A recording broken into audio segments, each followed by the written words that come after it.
Well, cool. We got some, background, some This is B-roll for the perfect. beginning of it. So, Oh, yeah. All right, well, let's get this thing kicked off. Mike Kohl, VP of Sales for Vita Healthcare. How are you, sir? I'm well. How are you, Spencer? I'm doing Good to very see you. well, and we didn't get to finish the story. You were telling me about the Vita socks. So what are Vita socks? Listen, I've been with the organization now for about 6 months, and around Christmas time, a package showed at my front door, and I opened it up, and from our CEO, she sent everybody these really cool socks, a really nice can. I'm like, how many CEOs out there send their employees really cool socks? Yeah. So I'm wearing the socks. So were they branded with the Vita insignia? No, they're just, though? Okay, no, they're just really they're just nice. plain. I think they're going to prominently feature on the cameras as well. So we might as well Free address advertising. The advertising. So the other thing I was going to ask you, and this is a little tongue in cheek, but Yeah. Kohl obviously is a unique spelling, Kohl. Right. I have to ask if you're from the Kohl's family dynasty. The answer is absolutely not, because I have to be here and work for a living. Yeah. But it's the best thing to happen to our family, because every time before the Kohl's department stores got here in Texas, it was Kohl. Well, can you spell that like about 5 times before Yeah. I get it? Yeah. But now I say Kohl's like the department store. It's easy. Well, it's funny too, is I wanted to inadvertently put the H in front of the O, Oh, yeah. right? In which Oh, that yeah. was my mistake, right? But I thought, what if I asked Mike this question, and he's like, yeah, actually, that's my grandfather. And Yeah. Now let's No let me such hear the luck. Kohl story, man. No well, such luck. I'm sorry on your behalf that that's not the case, Mike. So today, I'm really actually genuinely excited about this conversation, because you stimulated a thought process for me about, 6 to 8 weeks ago when we had our first conversation that truly, it hooked me. It was almost like that inception when you plant a seed and you're unable to dismiss it. So the conversation we had was obviously around this idea of next generation wellness and the whole person wellness. So we're obviously going to spend a lot of our time talking about what that means to you, what that means to Vita Health, how you guys are focused on, targeting the member down that continuum of care to the preventative level. Can't wait to talk about that. But of course, let's get to know you first. So you're not a member of the Kohl's family dynasty. No, no. So what is your backstory, Mike? I'd love to hear, personal and professional. And Spencer, thank you very much for having me on the broadcast today. It's quite an honor to be here, because I've seen the other podcasts. You've had some great people on here. My background is not unique. I was born and raised in Tulsa, Oklahoma. My father was actually in this business for 39 years. So went to the University of Oklahoma. I have a degree in economics. I got the economics degree because I really didn't know what I wanted to do. Okay. And economics was going to get me out of school faster. How so? Is it the degree program was quicker? Or? No, because I was a chemistry major for about 3 years, and I was failing. I mean, I can't sugarcoat any different. I was failing. I got to biochem, it was a mess. So I went to my counselor. I said, how am I going to get out of here fastest? And he said, look, econ is it. Okay. And I got my degree. And when I got out of school, Spencer, it was right in the middle of the oil bust in Oklahoma. So unemployment was running around 22%. Oh my goodness. Yeah. So it was horrible. He couldn't find jobs. I had a friend of mine in college. Her father was part of an insurance organization. And he's like, well, I've got an opening, might be interested. And that's how I got started in this business 30 years ago. Okay. When you said your father was in the business for a long time, what was his role in the industry? He was head of sales for Aetna. Okay. On the group side. Okay. For Oklahoma and Arkansas. And did his experience in industry attract you to it, or was there, hey, this is a pretty good line of work to get into, you should consider it, or what was the thought process for you? I love my dad, but I'm kind of like, I think it'd be kind of cooler to do something else besides insurance. It sounds kind of geeky, but first of all, I need a job. But once you kind of get into this business, I don't think people really realize what's involved in what we do, right? You're dealing with finance, human resources, personnel, all those different things that really people of a person of that age typically don't get involved with that quickly. Yeah. So it was very interesting. Well, I was going to say, I wanted to ask you about the economics degree. Obviously, I got the backstory of what motivated the economics degree. But when you said, all right, this is the most expedient path to graduate, what did you envision the application of an economics degree to be? Probably investment banking. Okay. That's typically where you go with an econ degree. You could go to work for the Fed, investment companies, whatnot. I was just looking for a quick out. I want to get working. I want to go, start my career, start my life. And When I looked at the horizon of opportunities, group insurance, health insurance was it. Well, it makes sense, right? But it was one of those I didn't discover until an accident, right? Didn't pick this path. It kind of picked me. Right. But then you discover as you navigate through insurance and whatever perceptions you have about insurance to be, there is a niche within that sector, I think, for almost anybody. And so I discovered that originally what I thought it was far different than what it actually has turned out to be. And look what we're getting to do now, which is kind of fun to think that there's a pathway to do this as a medium within the insurance lexicon as well. Yep. But it's funny, I was thinking like with an economics degree, and it had to be something finance related. Perhaps it could have been more gravitation towards like a public sector, governmental role or something like that. But have you found that training useful though? Oh my gosh, yeah. Okay. Oh yeah, it's. If you asked me about 20 years ago, Spencer, I would have said, well, was it a waste of time? Was it really a very beneficial degree? I think today, absolutely yes, because I use my econ degree in certain aspects almost every single day. Because you think about what we're doing is a large portion of our business is forecasting, right? Saying, okay, where are we today, but where are we going to go in a year or 2 years with our spend, our trends, what's happening, what's not happening. Sure. And I think without that econ background, it would have been a lot more difficult to really grasp how this business operates. Yeah, I can see from a macro worldview that would make a lot of sense, right? Yep. Because that's what I enjoyed. I took econ just the 101 in college, but I enjoyed understanding kind of the basic levers of supply and demand and what impacts those, and at a more of an aggregate scale necessarily than a micro scale, although that's of course useful here as well. But I do see that being a really relatable degree, even if it was unintentional to get into. But obviously it looks like you've now focused on some of the development in this world. I was gonna ask you about the CEBS designation, although is it appropriate to say CEBS or is it CEBS is what the actual official? It depends upon how old you are. Okay. The old schoolers call it CEBS. Some of the new people call it CEBS. It's a great program, and there's a lot of people who are really looking for great designations, further education to help them advance their knowledge in this business.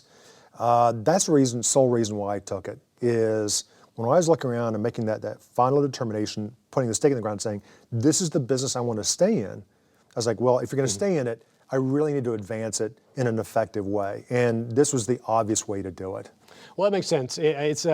We're similar to lawyers in the fact that the acronyms after our comma or obviously the medical profession, for whatever reason, that comma with some sort of acronym afterwards provides that slightest level of differentiator, right? Or at least it shows credibility because you've gone down a study path, you have a certain area of expertise. I have the Certified Self-Funded Specialist, the CSFS. Exactly. And it's funny, when I added it to my LinkedIn profile, I actually found out that people will search specifically for that designation. So if there's a pool of applicants of 1,000 people in a geographic location that might qualify for a job, if you have the CSFS designation in your profile, that's going to bump you up to the top of the list in searches and stuff. Not only just searches, but think about if with your designation, right? You're walking into an employer, and not to oversimplify this, but if you are an individual who does not have that designation, and you walk in there with that designation, immediately you have, oh, wait a minute, this person has that one advantage over somebody else, right? So where you have more knowledge, you've put a little more time into it, I think it lends, I won't say instant credibility, but at least another aha moment from a prospective client, partner, whomever. Oh, I mean, it's the same way as today where certain fields essentially require an undergraduate degree regardless of the area of study, because it's almost a rite of passage into the world for certain industries that, at least you've completed a 4-year degree, so we trust you'll show up for classes to the level that you can pass a test. In theory. Right? In theory, or you cheated off somebody that's smarter than you. But I mean, I get it, right? It's just, we're in a world where there's certain things that required for you for credibility. Like I have an accident and health license, right? You have to pass a test, you have to pass a background test that shows obviously— The bare minimum. Yeah, the bare minimum, right? That you've past a certain bar to enter into the world. But I was with you. The CFS designation was because I was attracted to self-funding. I was attracted to stop loss. But I thought, hey, this is a way to somewhat distinguish myself from my peers to a degree. Absolutely. And it was a little bit of a hard course too. I think it was 7 or 8 courses and online, but pretty intensive study around TPAs and ERISA. And How long did it take you to get that?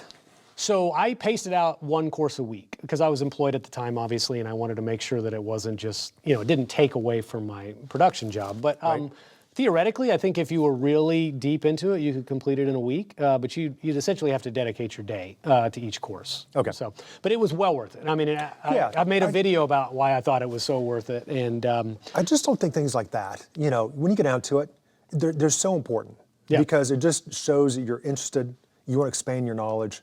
So my hat's off for you doing that. Well, and same to you, right? Same to you with your, whether we call it CEBS or CEBS, the new school versus old school. But what was the Wharton affiliation? Because I saw that there as well. Right. So you think about the CEBS program is the Certified Employee Benefits Specialist program is the overseer of the entire universe of the program. Okay. The content, the book knowledge comes from Wharton, University of Pennsylvania. So my designation is really cool. It has Certified Employee Benefits Specialist on the top. Down the bottom has Wharton School, the logo on the bottom. It really was, I'm very honored to be a part of that affiliation association because a lot of people work very, very diligently like you did with your designation to earn this designation that very few people have. Well, and again, hats off to you for that. And I know it's it's an integral part of what we do to pursue continual higher learning. Obviously, the continuing education is an inherent part of our licenses as well. And I'm actually glad they're there. Sometimes I put it off to the last minute, but you're glad again that it's requiring you at least to maintain a minimum standard to be in the industry because we're all professionals, and being kind of more of a white collar professional world where I'm selling things that are less tangible than a widget or a car. You want to make sure that the person on the other end of that has met a certain minimum standard of absolutely education. Well, and you think about it, another reason why I did the CEBS is selfishly is back to your point about education, right? You need continuing education for the state licensure. Back when I was going through the program is you get 15 hours for every class you passed. So for me, I'm like, should I just sit in front of a computer, for a couple hours and push buttons and things I don't care about, or should I use my time wisely and invest, right? Yep. So I just took the latter of the two paths and said, well, I'm going to take my time, use my time wisely, and get those designations, and use my time wisely and invest. Well, I like your style, Mike. Yeah, there absolutely, you go. Yeah. Well, I was going to say. I like yours too. Yeah, I like yours too, man. So let's do a couple fun stuff before we get into the meat of Vita Healthcare and what you guys do. What is the run coordinator for the Plano Balloon Festival? I saw that on your LinkedIn. I always do my due diligence beforehand if I don't know quite everything about people, but that was one of the most unique things I've ever seen on a person's profile. So what is that job? Well, back, I'm trying to remember the first year I did it. I'll have to back into probably around 2011. A good friend of mine was the CEO of the Plano Balloon Festival. Okay. We go to church together, and he called me. He's like, look, we've got a board opening for the run coordinator. I know you're a long distance runner. We like to have someone come in here and do this. I had no idea what I was getting into. I was like, that sounds cool, right? Let's do it. I like running. I like balloons for the church, right? I have a fear of heights, man. I've never been in a balloon. They said, Mike, we'll send you up. It'd be great. I'm like, I'll pass. I'll thanks. stand on the ground I'm good. and admire them I'm from good. Here. Yeah. So I love running and I like volunteering very, very much. I think it's important. One of the things my parents always installed in me is, give back to the community, volunteer, do things that will help others. And this is a great opportunity to do that. So I went in there, and the run coordinator basically works between the organization we partner with that actually does like the course setting and the chip timing. Okay. Eric Lindbergh was a great partner of ours for 5 years. I was involved with this. But we also coordinate between the Balloon Festival, the runners. So literally I'm there on site, helping set up the race, making sure that things flow well. So what is this, a 5K, a 10K? Oh, no, it was, when we first started, it was a 5K. Okay. We made a decision about 2 years into it to do a half marathon. Okay. So it was a great experience. And is also with the balloon festival, I presume there's a lot of, hot air balloons, right? So there's a lot of balloons. So what is that, what's the coordination? The run first and then the balloons go off later? Or are you running while there's balloons in the air? What's really cool is depending upon the weather, because the wind can't be blowing too much. Otherwise, you can't do the balloons. We really try to time the balloon launch when the gun went off, when the starting gun went off, both on Saturday and Sunday.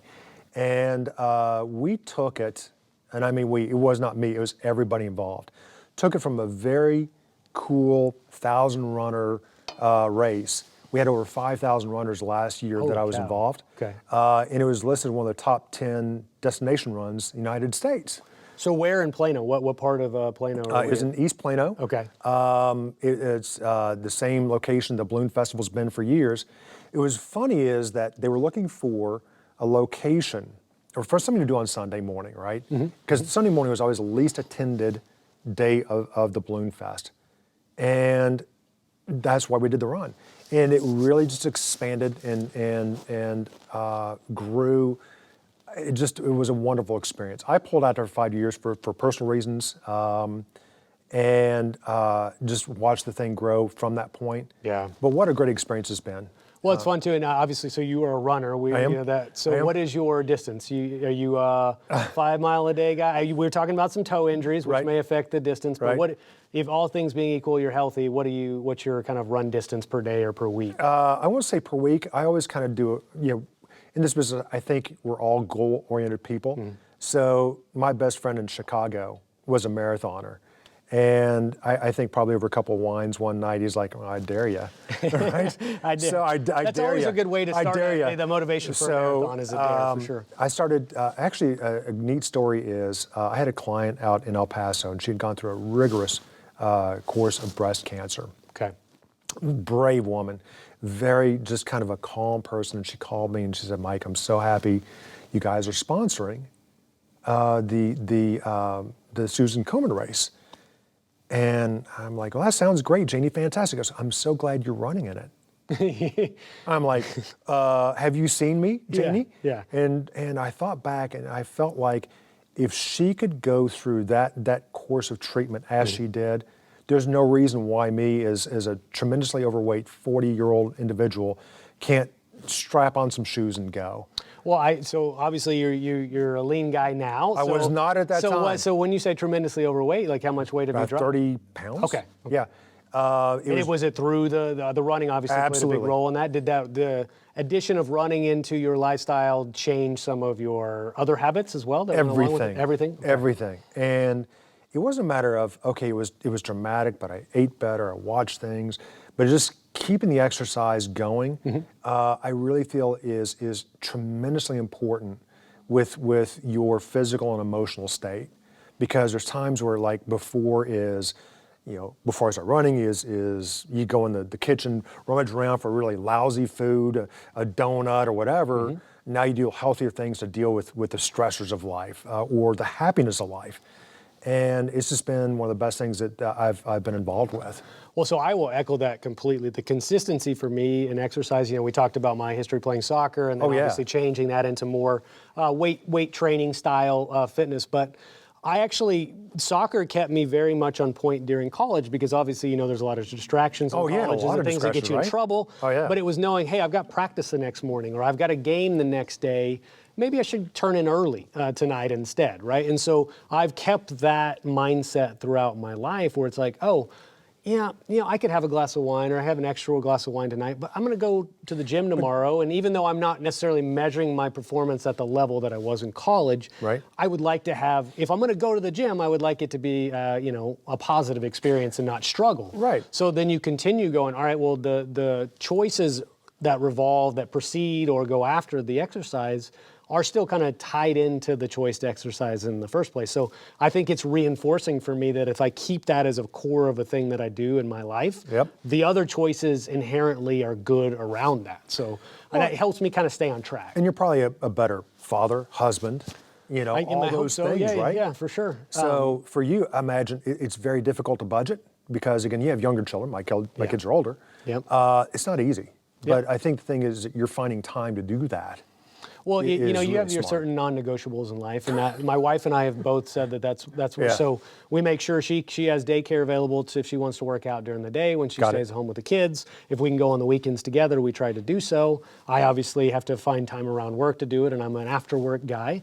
But it's one of those things like I don't even decide whether or not I'm going to go. In the morning when I put my clothes on, I'm also packing my gym bag, and the choice has been made before I even start my work day. I'm going to go. So that's why I say it's like once it becomes an ingrained Routine habit. kind There's of? a routine, Yeah, right? yep. But it's a lifestyle thing, which is obviously going to, I think, permeate the second half of this conversation is the lifestyle, the behavior elements and stuff. And so I'd love to get into a little bit more industry-related stuff. We talked the SEEBs, we talked your economics degree, but getting into insurance, right? Your father was somewhat of the, impetus for that to an extent.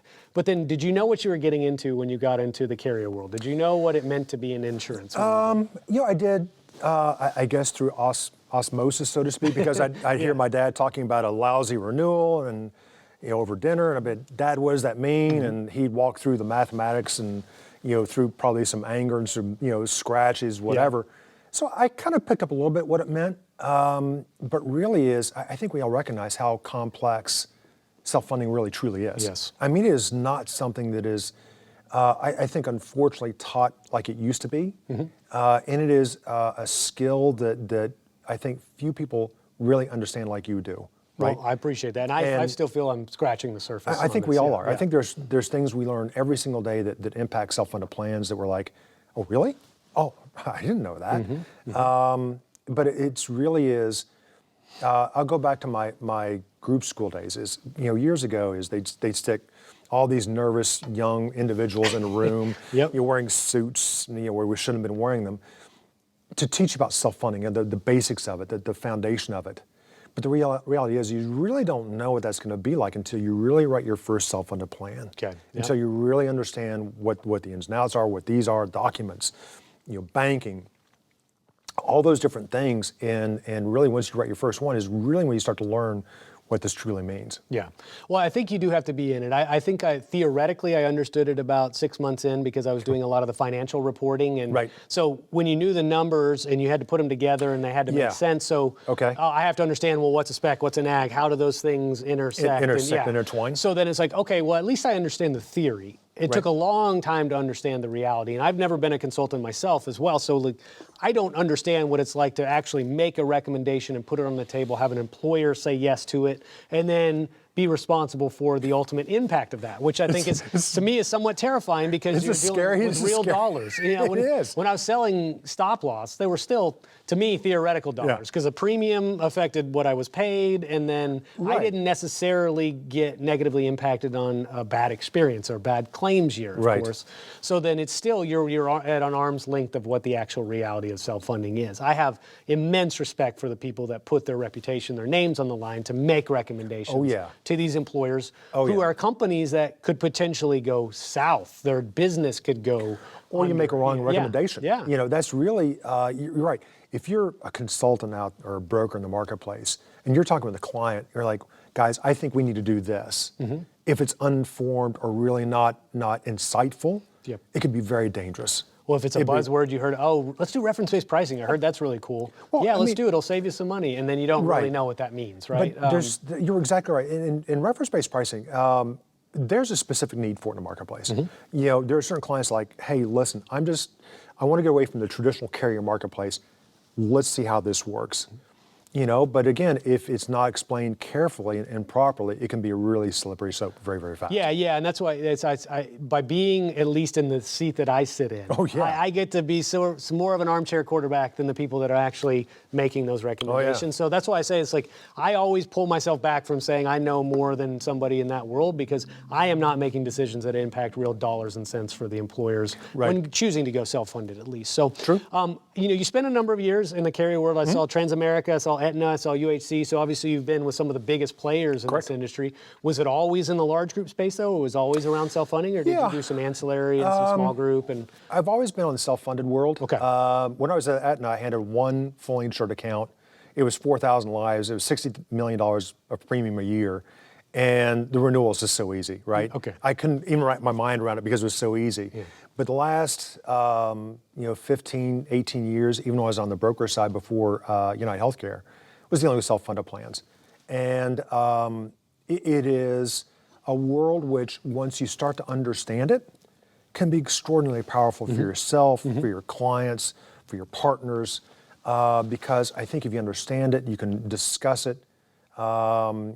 It is really, if the right client fits, it's extraordinarily important for them financially, emotionally, and so forth. And well, see, health-wise. I've been able to be on the reporting end of Right. quantifying the improvements to businesses' bottom lines and see the savings, especially over time. Oh, yeah. So if it works well, it's well positioned. And control too. Yeah. Right? Control too. Yeah. When Right. control, flexibility, I mean, infinite All that. choice almost, getting to select vendors. There's a lot of quantifiable reasons that you would want to go self-funded, but I've seen it also play out financially where businesses' bottom line were absolutely positively impacted, where they're also singing their consultants' praises at the same time because thank you so much, you've saved us millions of dollars, which then can directly be infused elsewhere. Or, obviously if a business is looking to be acquired, then, whatever the multiple that's available there as well, then you just exponentially increase the value of their company at the same time. So absolutely. It's That's a good tremendous when it correlation. works well. Yeah. That's a very good correlation. You're It's a exactly very right. cool. It wasn't it was actually right. somebody else say it, but I got every it. once in a while you pick up a nugget and you're like, I never thought of it that way. I never thought about that. Brilliant. Yeah. But so let's get into the Vita world. Sure. Because I really want to spend the rest of the time, if we can, talking about what the next generation of wellness and lifestyle benefits, what that really means. Because I have my perception of what the earlier versions are of this, the give people pedometers and pay them $50 if they eat their apples. And it's like, those are great in theory, but I don't think they necessarily panned out totally in the real world to a degree. But maybe you'll correct me if I'm wrong, but that was my outside looking in perspective. Depends. Of that. It really depends because, I think if you're really emotionally positively engaged, with your clients. I've been very, very fortunate to have some really fantastic clients and relationships in my past who really embraced wellness effectively, right? So apples and water bottles, all those things, but really brought the member to the table and said, guys, this is why we're doing this. It's not to give you apples or water bottles or $50 a month more. It's really take you from an unhealthy lifestyle to a healthy lifestyle and keep you there. Yeah. Those who really embraced that philosophy had incredible success. But I think what we've seen is somewhat of a shift over time where, we can talk narrow networks, broader networks, reference-based pricing on the carrier side. Those are effective tools, but I think now we're looking more and more towards how do we bring that employee to the table in an effective manner to get them engaged with those chronic conditions that they're dealing with on a regular basis. And sometimes, a carrier may not see, they'll have line of sight of what those chronic conditions are because the member may not file a claim, they may not be seeing their doctor, but they're dealing with situations that have got to be dealt with before they move from a very small situation, uncostly situation, to an immensely costly situation for themselves, for the member, but also for the plan sponsors. Well, and that's what really the root is for me. And I had a really smart gentleman on here a couple months ago that talked about we just got to produce less disease. I mean, really, you want to talk about, and so I'll kind of expand upon that notion. But it's like, we can lower trend with some really cool tools in our toolkit. Reference-based pricing, maybe we can cut 20% off the top by the way we pay claims. But underneath that is still, the driver of those claims are somebody's choice, somebody's behavior, somebody's need for care. And so this simplified notion of we should just produce less disease, it's tongue-in-cheek, but it's also Sounds true cool, because doesn't if you can produce, so that's what got me thinking downstream is like maybe I haven't really been focusing on the remedial side of care too much or the treatment side, but there's this preventative side that was inherent. We talked about preventative means to me eating well and it's part of my lifestyle of exercising and things like that. Right. That isn't the case for everybody. Then you start developing these chronic diseases based on years or decades of these choices that are less than optimal. what are we doing to address that person before they even show up on the radar, like you said? And that's where Right. I've been somewhat obsessed with this recently. Is like, where's the solution? That's why I want to talk. What is the fix for this? And what is the fix? That's a great question. I think there's been a revolution in healthcare for the last 5 to 7 years, and we've seen it kind of be a silent but quick migration over how do we get that member brought to the table. Because there's been a number of different ways we've done it in the past, but we're looking things through more of a tech world lens. We'll call them point solutions, if you will, right? Okay. Yeah. There are a multitude of point solutions out there who really do an effective job with saying, okay, how do we deal with the disease state better? How do we get this member better? The story about Vita Health is really interesting because our CEO, Stephanie Telenius, a brilliant person. She was with eBay, PayPal, Google. She was dealing with the illness of her own father, chronic conditions, mental and physical. And unfortunately, he passed away, but she had to deal with all the different providers in the marketplace. And after he passed away, she's like, why does healthcare have to be so difficult, right? So instead of just brushing it off or just chalking it up to maybe this way it is, she decided to do something and built Vita Health on that premises. There's got to be a better way. And the way that we look at things is, if you have diabetes, most likely you just don't have diabetes, right? You probably have maybe a hyperlipidemia, high cholesterol, high blood pressure.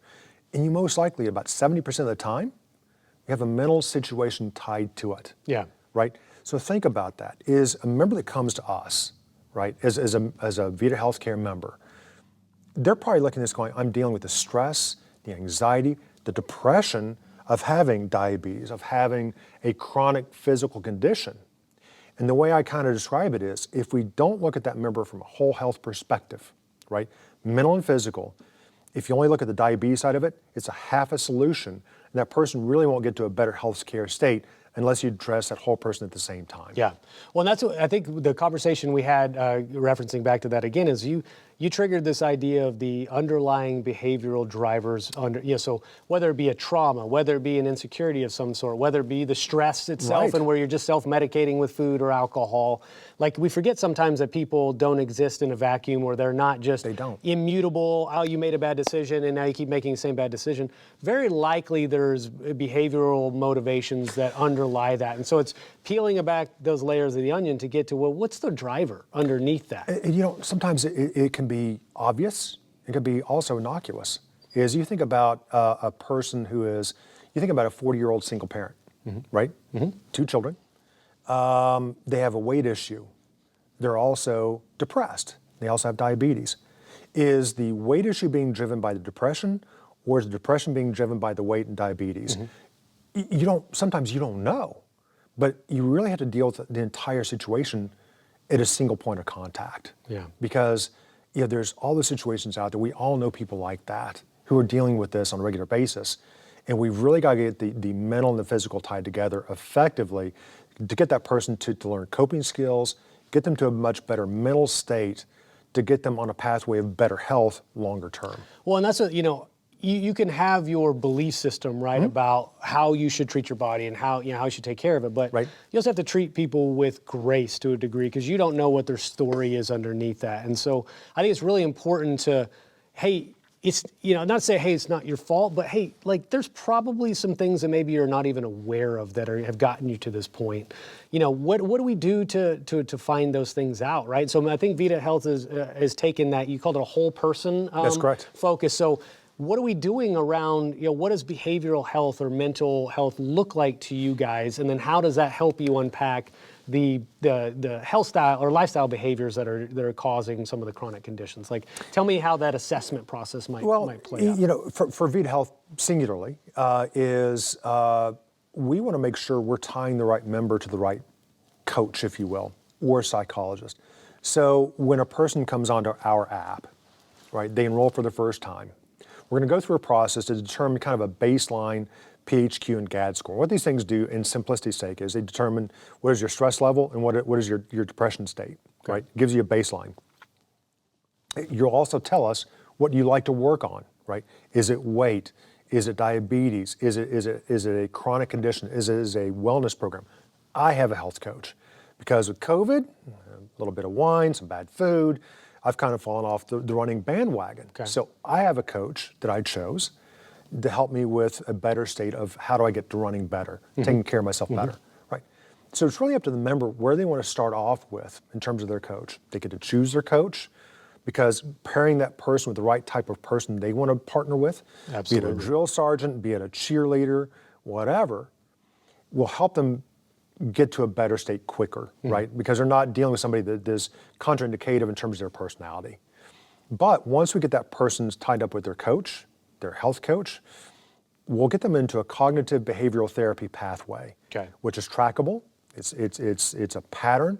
It's not definitely set saying if we have 12 weeks of set treatments, that's a movable deal though. It's not like it's after 12 weeks, you're kicked out of the program no more. Yeah. It's a movable object. It's a suggestion, but we can track progress and success with that member through that type of a pathway. So once you go through the assessment and once you sit down with a member and kind of meet them where they are, right? Meet them where they are, Does it become absolutely. more prescriptive? It's like, okay, now we kind of know where you are today. Yep. We have understanding of what your goals are, and maybe we've also uncovered through that assessment of the question and answer session some Right. things you weren't aware of. And now what do we do to prescribe a protocol Exactly. to correct those things? So I may go in, for instance, going back to my coach, is I may call Michaela and say, look, Michaela, I'm not running today. And she may say, well, tell me why that is, Mike. Help me understand, right? Well, I've had some issues going on. Well, what kind of issues are happening, right? So it's not just about, hey, let's manage your weight. It's about, oh, wait a minute, I'm hearing some things that are not weight driven. I'm hearing things that are emotional driven, that are mental health driven. So that allows us to change course if necessary in the progress of that member through the process of trying to get them to a better state. Okay. So we feel like the health coach is not getting that person to a better mental health care state. We may bring in additional resources, a psychologist, pharmacists, licensed clinical managers, to really team together where we don't have to have this person go to different places and locations to treat that cognitive state. We can do one-stop shopping for that member to get them to a better healthcare state. Well, and so what, obviously you're going to encounter a certain level of resistance, right? Because Sure. that person might have their defenses up, or they've got Absolutely. their walls they built around themselves to protect, their, not necessarily just their ego, but their inner child and all the insecurities that may come with it, whatever Right. the case may be. It's not going to be an immediately, yeah, let's do it, let's go. I presume there's going to be some deflection. There's going to be some obstacles that are thrown out. So talk to me about what that process may look like to get over some of those knee-jerk responses. Exactly. There's going to be times where we all have personal walls, right? There may be some things, and I hate to say this in case my coach is listening, I may not tell her directly. I'm going to send it to her. I'm going to Please send her don't. the link. I'm gonna get. I'll get a text. But again, it goes back to what you said earlier. You made a great point earlier. We've got to meet the member where they are, right? If there's walls, we need to work with them until they feel comfortable without those walls, Okay. right? Work with them, and it's just a matter of making sure that coach is there and available. This is not a 9 to 5 situation either. We can't look at the member and go, well, at 5 o'clock, we're going to close down our phones, Yeah. shut the doors, and we'll see you tomorrow morning. This really needs to be an asynchronous discussion because, some people are like, I don't want to talk about my walls to a person. I'd rather text. Text, yeah. I'd rather text. I'd rather download something that he or she recommends. I'd rather do it on my own time, at my own pace, and get back with my coach to see how I'm progressing. So it really depends upon how that member wants to enter the system and meet that member where they want to be in the system to be more effective. Well, I mean, I think in theory it sounds fantastic, right? I always tell people that I don't necessarily have them on and advocate for their services Right. or necessarily endorse because I really want to understand, what the business is, and then offer up sometimes maybe some of my own questions as if I was not necessarily challenging, but want to make sure like it's all it's cracked up to be. So You bet. Some of those early, I think, critiques I hear of wellness is that, well, it works for the people that are kind of already engaged and already Right. fit, right? But what about the other members, 95% of the population that really need it? Or how do you actually truly get engagement and participation in It's a great question, and it really gets back to the self-funding discussions. It has to do with data. It has to do with the desire of the employer to engage their members. It has to do with really capturing information on the member. What we do, and specifically a lot of the vendors do a similar thing, at least initially, is say, okay, give us some information on claims. Okay. Help me understand which members need to be addressed first. Work with the employer and say, look, we're going to outreach with this kind of a marketing skill, right? This marketing set. This is how we're going to do it. These are folks we're going to outreach to. Let's get these folks engaged first because this is the highest priority based upon our analytics, Okay. based upon their need, mental, physical, right? But we're there as a resource because we talked about before is maybe people and the outliers that aren't filing claims, aren't seeing doctors. We still need to engage with, but they can still reach out and say, you know what, I've just been dealing with stress. I haven't had a chance to talk to anybody. There's an enormous need for mental health providers in the United States. We were in Seattle last week. Accessibility is almost non-existent. Okay. So where do people go to seek care providers? It's very difficult. So you got to find ways to get immediacy to engage members. You can't make them wait. Yeah. And that's, again, Vita specifically is, we can get members engaged within 24 hours with a health coach or a clinician to help start that process, start dealing with the questions or emotions that they have to get them to a better state. Well, that's, I think from what I hear, right, you guys have taken what some of those original problems I think that existed in the space, right, tried to learn from them. I mean, you're not the only one in this ecosystem, no, right? But obviously there's some other good ones out there, all with, I think, a similar goal and a similar purpose, which is, finding the members' lifestyle and behavioral choices that are causing these claims. Because at the end of the day, we're trying to save money on healthcare as a business. That's our job is to try to lower trend. You hear about a healthcare crisis all the time. Well, what's the initial step in that continuum of care, which it's the member and some of the choices they're making. It really, it's that foundation is we talk about the cost high level is costs are going up. We really got to get down to the member level. I mean, eyeball to eyeball with that member, meet the member where they are, and engage them effectively, not scare them, but bring them to the table in a positive fashion. Well, I presume even just having the ability to talk to somebody. I mean, we have all these different stressors with all the social media, with COVID, of course. Work. People are stuck in their houses, the fear that's associated with that. Absolutely. I presume just having somebody to be able to actually talk to is huge. Is going to be really, really, really useful. And you bring up COVID as a great example, is we've seen the skyrocketing of telemedicine, if you will, telehealth. We've seen the same thing with Vita, is we've seen a dramatic increase in the number of outreach calls or intake calls we've had from members. Okay. Because again, there's only about a 27% capacity of existing psychologists in the marketplace to treat what's out there. That means only 1 out of 4 members in the marketplace today can access reasonable care from a psychologist. That means 3 out of 4 cannot. Yes. Right? Yeah. So there's a 30-day wait to see a psychologist in person, face-to-face. That's assuming you find the right person. And if you don't, now you got another 30-day delay. So really the importance of what we do is we really want to get that member engaged right away with the right reasons, with the right counselor, the right coaches. That way we really diminish that time frame to get that person to a better state, right? Well, the immediacy of the response too, you mentioned kind of that delay. Right. Excuse me. Well, if I have a problem right now, I want hopefully help right now. What are you going to do? What am I going to do to fix my own problem in the emotional moment of experiencing that problem, which usually is probably not going to be a good thing for most people. So being able to access people quickly, I think, is really, really crucial, and I love that that's there. It's absolutely crucial. Well, and so I know we're running out of time, and we got to get out of this lovely studio because I'm sure somebody else has to get in. But Mike, I appreciate you coming on. Thank you for educating me on Vita Health, and it's VIDA. I'll obviously tag you guys in the post. Kind of closing thoughts, and leave you a minute or two just to say, what you want to leave the audience with. Of course, share the best way to get in touch with you as well. Obviously, you can go onto our website, vida.com. We'll via LinkedIn. You can go LinkedIn, absolutely. We've got great sales reps across the United States. I can get you connected with the local team, national team. I just think ultimately we've got to look at healthcare from a different state. We're very excited about what's happening, and I think, for me personally, I haven't been this excited about healthcare in years because I think we're looking at things through a different lens to get members to a healthier state, which will then trickle down to get that member's cost down, bring employers' cost down. It's an exciting time. Well, I would say in aggregate, the impact that this could have is dramatic. off the charts. It's Yeah, about, we say about 15 to 16% claim savings. Okay. Because that tying with that mental and physical, it's incredible what it can do in terms of driving better states, but also better costs.